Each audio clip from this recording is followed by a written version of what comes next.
Hello guys, and welcome back to this channel, where today guys, I'll be showing you how to enable Steam Cloud saves. So guys, the first thing that you of course need to do is go to Google and download the Steam application. After that, you just need to go and log into your profile or register to Steam if you haven't already done that, of course. But now guys, let's see how you can actually go and enable Steam Cloud saves. But before that, let's check out what we have in front of us.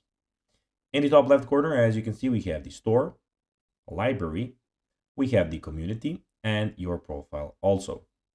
In the middle of the screen, we have the, as you can see, bar where you can see your store, new and noteworthy categories, and the search bar all in one. But now guys, let's see how you can actually go and enable Steam Cloud saves. Enabling Steam Cloud Save is a great way to keep your game progress synchronized across multiple devices. First, launch the Steam client on your computer and click Steam in the top left corner and select Settings. You can do it like this. Then in the settings menu, click on cloud. So as you can see, we have in the click on settings. Here we have the cloud. So you just need to find it. It's in the middle of the screen here. Check the box that says enable Steam Cloud synchronization for application which support it. Click OK to save your changes.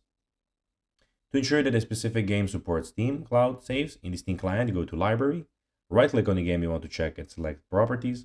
In the Properties menu, click on Update tab and look for the Enable Steam Cloud Synchronization option and make sure it is checked. So guys, that will be everything for this video. I hope that you found this video informative and entertaining, guys. If you did, don't forget to like this video, share it, subscribe to the channel, and put the notifications on, as guys, this really helps us grow our channel. So if you have a few seconds, it will be pretty cool if you could do this for us. So guys, that will be everything for this video. I hope that you enjoyed it. And guys, as always, I'll be seeing you in the next video on this channel. Bye guys.